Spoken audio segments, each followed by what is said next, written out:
What's happening, guys? We got another Sunday scan coming at you, this time for November 29th and the week ahead. We had a crazy turkey crack week last week, as expected, but at the same time, I didn't have my hopes up just because I figured it'd probably be business as usual. But, I wanted to have an imagination last week because, hey, you know what? It's known that there's some outlier types of moves. So I came in prepared for potential outlier moves. And one of the main ones that we talked about last week was LGVN. LGVN turned into my best day trade of my entire career. And I've been trading since I've been 18 years old. So that was awesome. I was really happy that it just panned out the way that it did.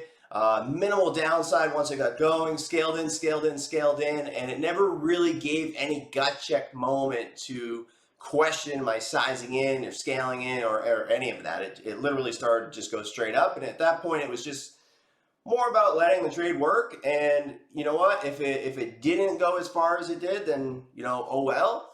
But I had a good position, I had a good good size, and I was going to let it work until I felt that maybe my risk was starting to become elevated. So it worked, and like I said, it was the best day trade of my career. I almost had another top trade the very next day on PTPI. I actually had a bag of that. I traded the initial move and had a great trade, and then I held about half, a little bit less than half. And then it's just been kind of trickling down.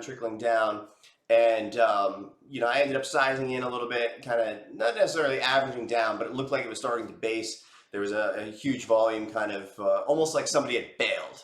And I figured that we're getting close to the end.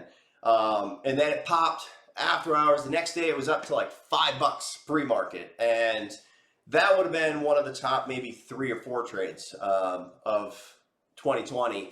But I couldn't get out. It was in E-Trade. It was before 7 a.m. And there are ways to hedge against that. For example, if you can't sell before 7 a.m., you could essentially locate the stock, short it in one of your main retail accounts that allow you to trade at 4 a.m. And you can at least hedge your risk. But I was not able to get a borrow at that time. Is what it is, and I'm not upset about it. So a lot of secondary kind of flow happened from that. We had GTech, we had ISPC, as well as many other trades last week. BFRI, which it's kind of paved the way. This LGVN kind of paved the way that it's okay to chase, it's okay to buy higher, it's okay to hold it, it's okay to do all these things that might typically be reckless behavior on the regular, but in this current market, in this current time, it's not, right? It's working until it doesn't. And for me, I need to be aware that it's working until it doesn't for both the long and the short side, right? If you looked at LGVN, I was looking at it, and I was actually bumming that I missed the fade. It was just this clean fade off 30s, went all the way down to the maybe low 20s. I think it was 22, 23. And I was looking at it, and I was like, damn, I missed a really good opportunity. I don't know how it slipped off my radar. And then it just, bam, right into a circuit halt. And I was like, wow, this is a little wild. Opens up, goes into another circuit halt. So at that point, I was like, you know what? This is why I wasn't paying attention to it.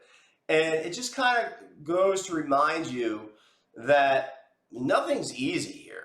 And, these types of moves on LGVN and GTech and ISPC, I mean, mainly ISPC and LGVN, those things are crazy. And you're only one swipe away from having a bad day or a bad trade. And it just serves as, seeing that kind of action serves as the reminder that's why it's better to stick with highly liquid, less of the low float kind of nature on the short side. It's great, and maybe 8 or 9 times out of 10 you're going to make a ton of money, but it's that 10th one that you just give it all back on. So, and I apologize for my coughing. I never get sick. 2 years ago, I got sick before my gala, which is next week.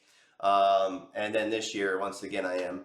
And it sucks, but if I keep on hacking up along throughout this entire video, again, sorry. But look, right now, market is rewarding chasing, and as a both long and short seller, you need to be aware of the risk on both sides. There are times to risk and there are times to pull back. And if you start to get into a position and you feel unsure, you feel uneasy, you feel nervous, or any of these different emotions start to kind of creep up, then maybe you should either take a step back, look at the big picture, and ask yourself, am I sizing too much? Am I trying to anticipate a move that's 50-50? Do I have an edge? That's probably the first question you should ask. Do I have an edge? And a lot of times you'll see that, you're just jumping in between this move and you don't really have an edge. So for me on these trades, my focus is certain times of the day, reactive trades off the open. Make sure that you're not in a situation where it could potentially swipe into a circuit halt. And then into the close, post 3:15, 3:30 p.m. We had that ISPC and BFRI on Friday. Now I know that it wasn't 3:15, 3:30 p.m. because we closed early, but same difference. It was at 12:15 to 12:30, which essentially is the same thing, and then they completely unwound. So I was kind of anticipating that the cover would probably come in 45 minutes to a half an hour before close, and they'd probably walk before the weekend. So got a good piece of that. I really got aggressive on BFRI, and I can show you that. Nice unwind there. But I had basically traded them pre-market, and then later on in the day, and I had an appointment midday, which was probably good because most of the action intraday was just chop back and forth. So anyway, that's that. Stay focused right now. There's a lot of craziness going on, and it's just, I know I repeat myself a lot, but you have to stay in your lane of what you're good at, and you're going to outperform right now. If you try to do too many things, right now people see LGVN, they all want the next LGVN. They all chase the next one, thinking that it could be just as good. They don't happen that way. LGVNs sneak up, and they happen when you least expect. They have these crazy reactions to, they're about to break down, and then all of a sudden they come back, and then they fade off again. You think they're totally dead, and all of a sudden they gap up $5. And then from that point forward, shorts are screwed, and that's that. So be cautious trying to catch the next one. And as you saw, the next LGVN was actually LGVN. So focus on what you're best at. Make sure that you're not just chasing all this crap just because you missed this one. There's going to be plenty. You just saw that one trade, just LGVN, fired up BFRI, ISPC, and GTech, among many other names. Even NRXP. NRXP went nuts for no reason. AHPI was up to like almost $4. I think it was like $3.50, $3.70 at the peak. I'm not sure exactly, but we're in that market. We're in the market where there's a lot of FOMO. So again, you have to be aware on both sides, because if you're a short seller, it's thin markets. If you get caught on the wrong side, those things can go a lot further than you think. And the same side, or the same point, if you're on the long side and they're up that much, they can sink right back down $1 or $2, and you saw that on BFRI into the close on Friday. So just be aware, be patient, and then I think the last piece of the pre-scan is to think about what you want out of 2022. Okay, it's going to be quickly approaching, and as you've seen the weeks fly by, a lot of times when I talk to people, they always are like, yeah, I'm going to do this in 2022. This is my New Year's resolution. And each year around this time, I kind of remind people that forget that. Forget New Year's resolution. Start today, because then you can hit the ground running in January. Whatever you need mentally to restart the fresh year, fresh this, fresh that, fresh month, that's fine. But if you start making those changes today, you're going to be that much more in tune and ready to roll come New Year's, right? It's just like I'm going to start working out on January 1st. Sure, you work out and then you're sore, you can't even move a muscle, and then you can't work out for 2 weeks because everything's tight.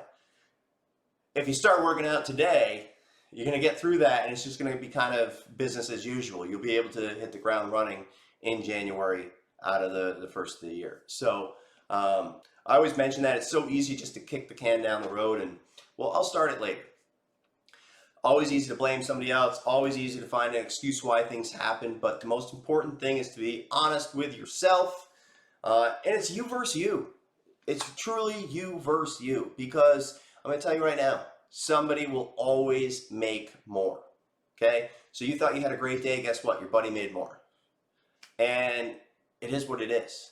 This is your life. This is your trading. You can be inspired. You can get a lot of influence in the sense that what's possible. But if you let it influence your own trading and you make decisions based off of that sort of influence, that's bad. And that's when you're going to start to get reckless, and you're going to be making the same decisions just like we talked about on LGVN, where you start to chase and try to find the next one. If you start to chase your buddy that's making more than you, are you going to be okay with that risk? The way to get those big P&Ls is to risk more a lot of times. So the best way to kind of explain it is you've got to kind of get those level up trades that we talked about last time. I think maybe 2 Sunday scans ago, where you keep doing the same thing over and over, that as long as it's working, and then eventually you're going to have that size up trade, right? And then that happens again, and then that happens again. So maybe right now, let's just throw a number out there. You're okay risking $100, $200, right? And then after that next level up trade, you're okay with 500 wiggle room. After the next level up trade, you're okay with 1,000 wiggle room. You kind of have to learn as you go the emotional kind of tug of war that comes along with each level. And then your rounding error might be 1,000, 5,000, 10,000, 20,000, and so on and so forth. But at each stage, you're learning how to cope with these P&L swings. If you try to jump too far too soon, then you're going to start to make decisions emotionally that you're not prepared for yet, and it's going to backfire on you. So think about that. Think about, how you need to fix whatever issues you're having today so that you can hit the ground running in 2022. And last but not least, one question that I got asked, this guy always asks good questions, so I try to answer anything that comes my way that I think would be beneficial for other people. But the question was, hey Nate, when you had the killer trade on LGVN, you said LX21, which is Greg, taught you this type of trade should be normal since it comes as part of your process. Can you perhaps go into more detail about that in your scan? Because I find it's human nature to have some emotion. And it's easy to say this is normal and part of my trading process, and I shouldn't be astonished, but when trading in real time, doesn't some type of element and euphoria creep in? What do you do in return to baseline, or is this something that comes with time and experience? So, great question. And I do talk about this a lot, and I usually wear that next shirt whenever I either have a crappy loss or, a big trade. And, the point of it should be expected. The point there is that if you're trading your process, over time, it should be expected that this type of trade should or will happen, right? And there's nothing wrong with having a high five here and there, but the sooner that you can get back to equilibrium, the sooner you can get back to business. So there's nothing wrong with, jumping for joy, do a fist pump in your office alone, whatever you need to do. I may or may not have done that myself. But what you need to do is get back to what's going to make you money on the next trade. Getting all amped up, all fired up. I don't want to say cocky, but getting an ego or can't lose, just made the biggest trade, what can go wrong, and then you come in with that type of emotion and put it into the next trade, all of a sudden, maybe you don't give it all back, but you give back 10 or 20% just being stupid. That's what you're trying to prevent here. And the sooner that you can just kind of get to that next trade, the better. And look, it's nice to have a good trade. It's nice to crush it, but if those are your highs and lows, then over time that's not where your highs and lows should be. Your emotional highs and lows. Your emotional highs and lows should be away from the market, right? You should have other things that maybe excite you more, other things that bring you better emotion. It's definitely nice to know that your process works and it's proof that your process is working, but if your ups and downs are that emotional, or at least the faster you can get back to equilibrium with those ups and downs, same thing I said, the faster you can get back to business. So yes, it does come better with over time and experience, but I can tell you that each loss still feels the same and each win is less and less, right? So it's a less and less of a high each time.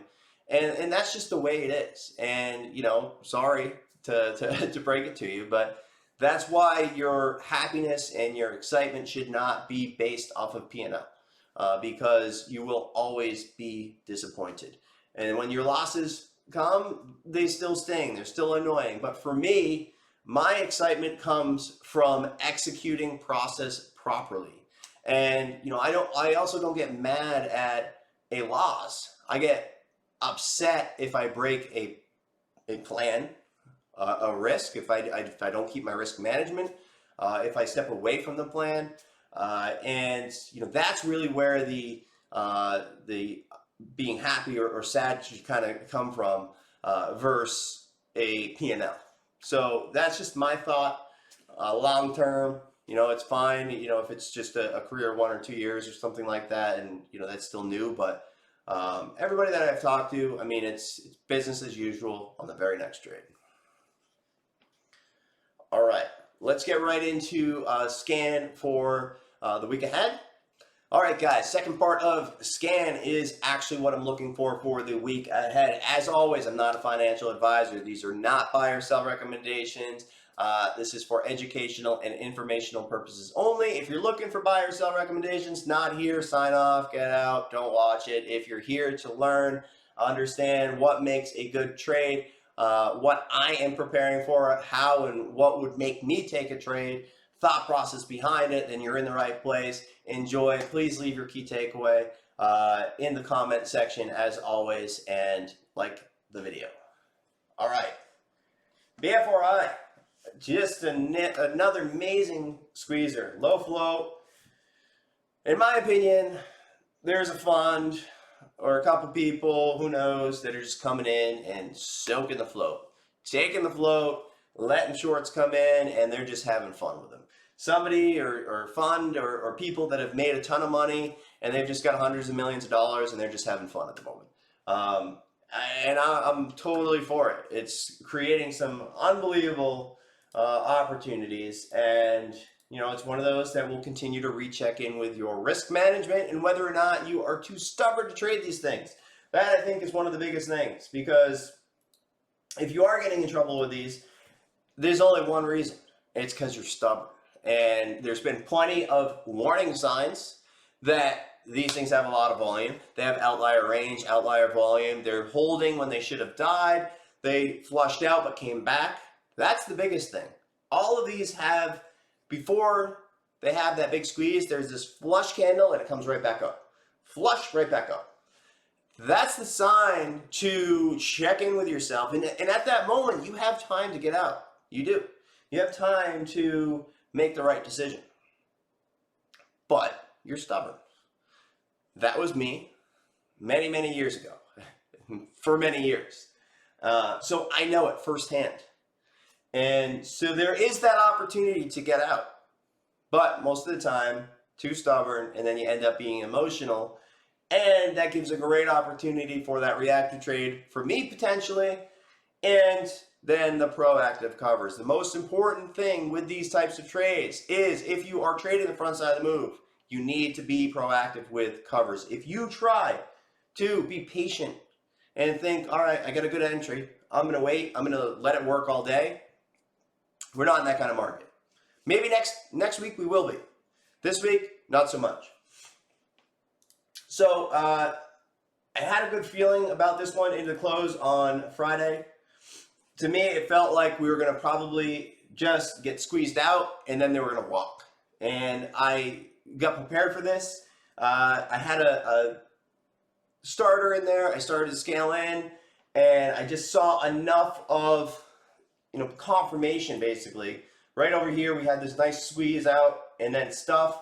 Basically a high day reject. You can see that it came right back to this prior level, peaked out, looking left. And that was all the confirmation that I needed to just go ahead and slam it. And that's exactly what I did.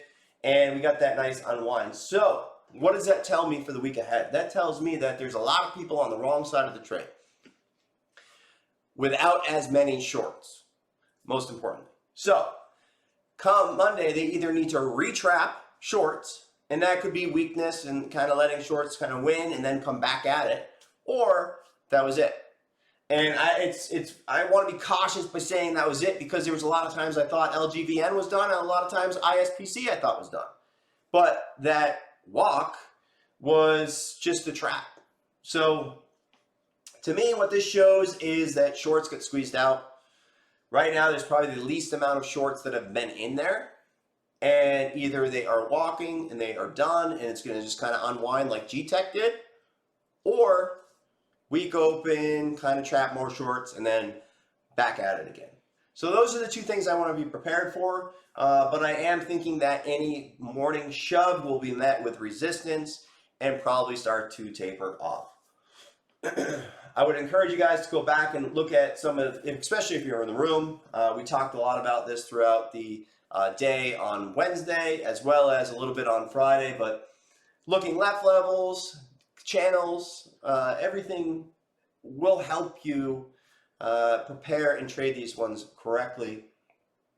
And if you're new, it might be worth anything under 5 million float, 3 million float. Just take it off radar. That would save you a lot of swipes, ISPC, LGVN, and BFRI. So that's kind of my plan. Higher the better, failed follow through, or if it has a weak open and it appears trappy, potential for a rally back. But at this point, I'm thinking more of it's going to kind of fade off.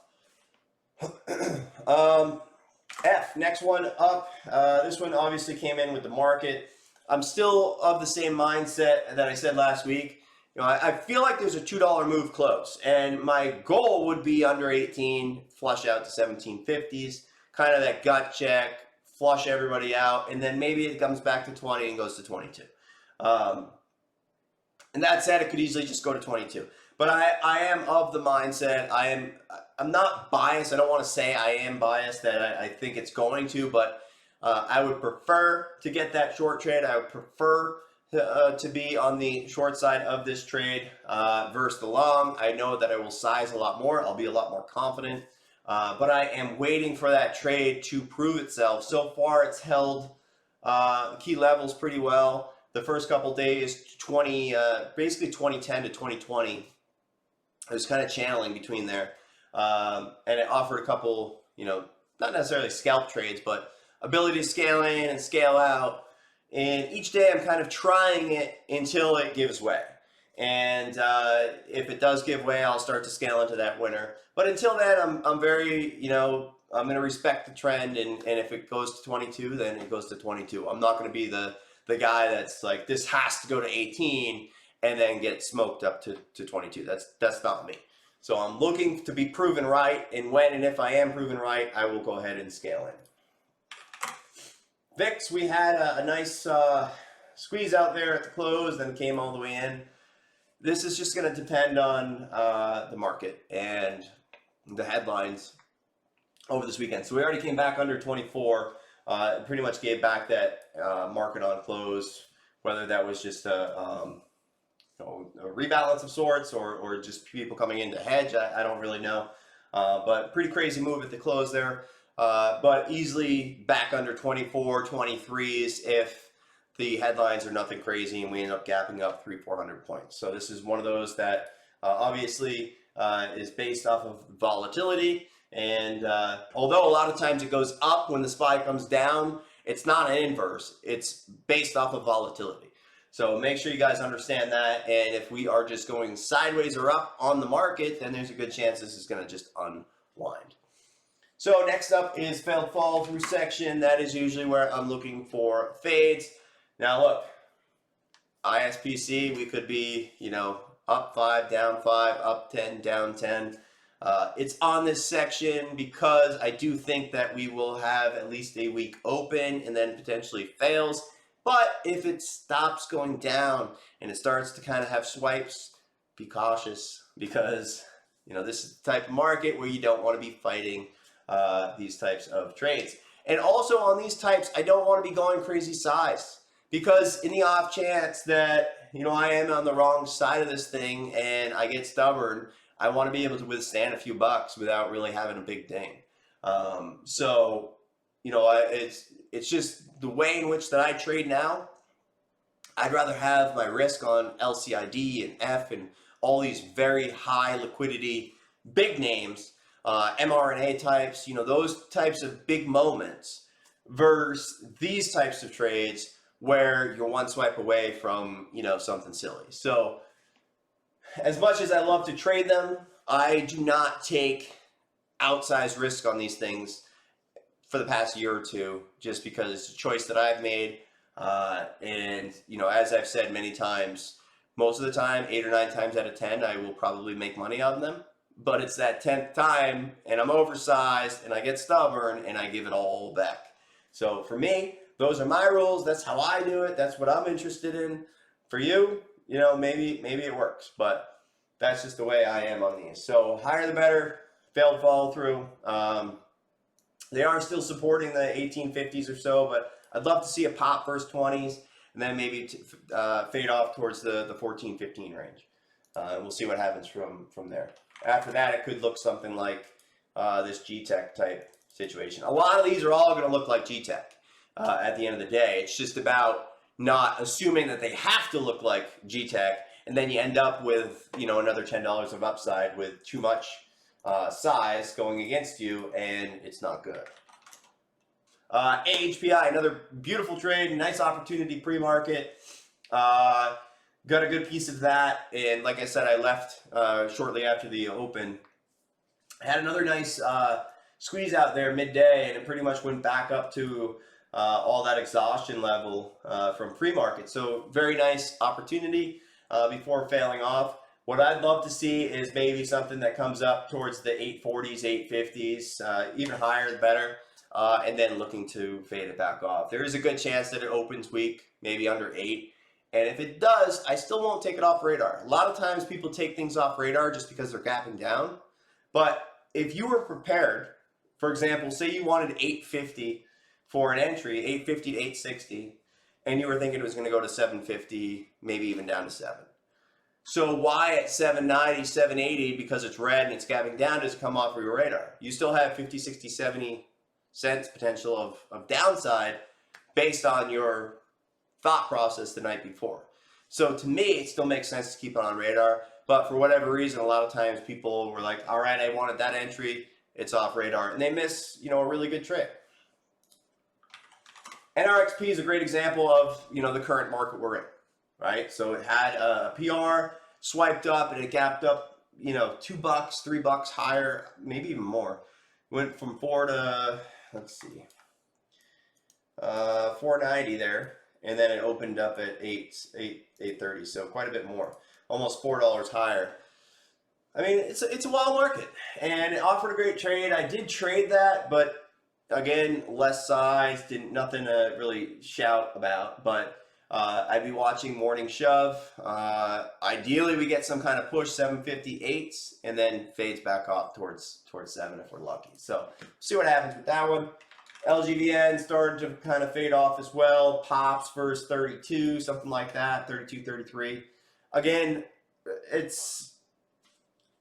I might not even trade it. You know, I want to keep it on radar, just kind of get a feel for what's going on in the market between LGVN and GTEC, ISPC, and BFRI. You get a well-rounded kind of understanding of what the market is currently supporting, and the current FOMO measure, I guess you could say. So I think it's good to know where it's at and what it's doing, but I may or may not trade it. If there's something that's got a lot better liquidity, that's probably where I'm going to have my money risking at, because I'm not going to size into this as much as I would size into something else that's got a much better liquidity profile. So continuation side, these are typically the ones that I look for on the long side. ZCAN should look familiar. This one was an idea a few weeks ago, and it had a forward-looking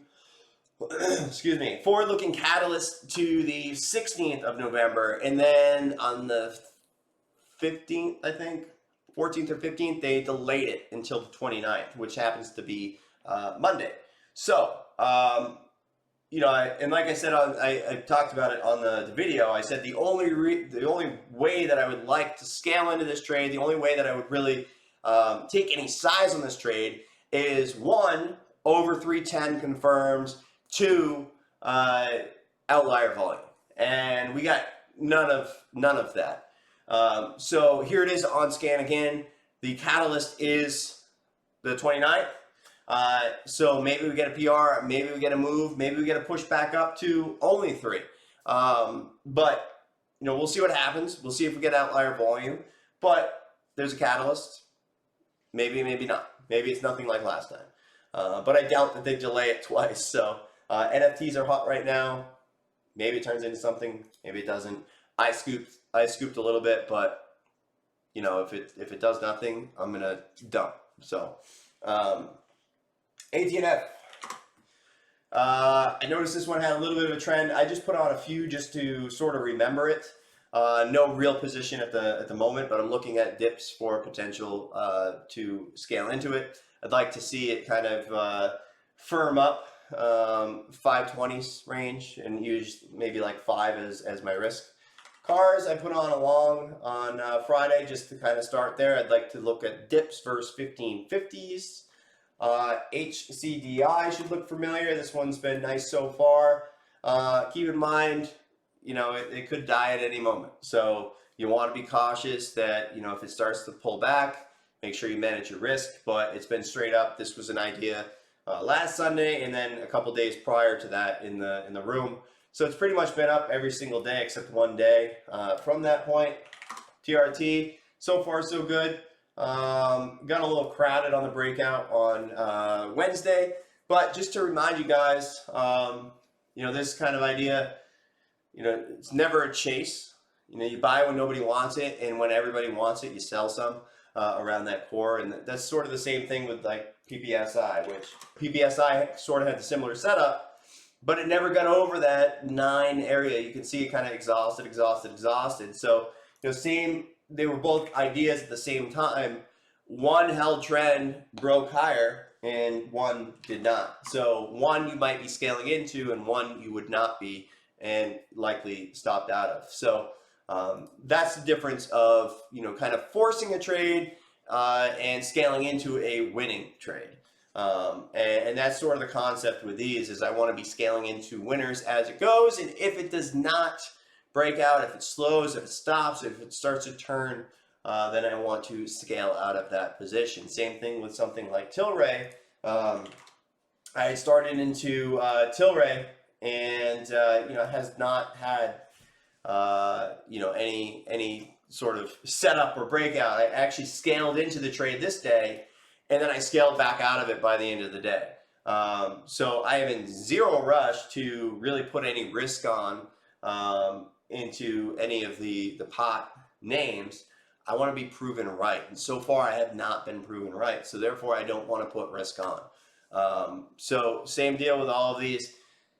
I've been kind of, maybe 3 or 4 weeks ago I said I was sizing down on a lot of swings, so I've been pretty cash heavy in my swing account, looking for opportunities. I found a few, I think, but I am still mostly trading it, day trading it, versus really putting on swings and thinking that I'm on to anything big, because to me it just doesn't feel like that market right now, or some of them have started to play out. Like Lucid, I honestly, I wish I played Lucid a little bit better on the long side. We talked about it in the 20s, and I was thinking 50 to 60, and for whatever reason I didn't stick any away. And it was a good trade. Both sides, there's long trades there were short trades there, but it definitely, it had that look, it had that setup, it made sense to me. Because of the whole thing that we talked about with Tilray and Rivian and all that stuff. But I just didn't get there with the swing account. So any rate, that's the plan. Cyber Monday, we've got big sales again. You guys saw, we've done something we've never done before for Black Friday. Same deal for Cyber Monday. We will have different deals and other things that we've never done before. One of the best times to join, look, we do sales throughout the year, maybe like 2 or 3 times per year. But Cyber Monday and Black Friday are our top deals ever, just because we reach out to the community. We get a lot of bonuses. So you are getting over $1,000 worth of bonuses, which are legitimate, different services and different streaming things and all kinds of stuff. So you'll see the page. If you check in the description, you can check it out. If you have any questions about coming on board at Investors Underground, reach out, and the contact information is in the description. But like I said, it is the best time to come on board as a new member, because these are our best sales that we do each year. So catch you guys in the room on Monday. Have a great rest of the weekend.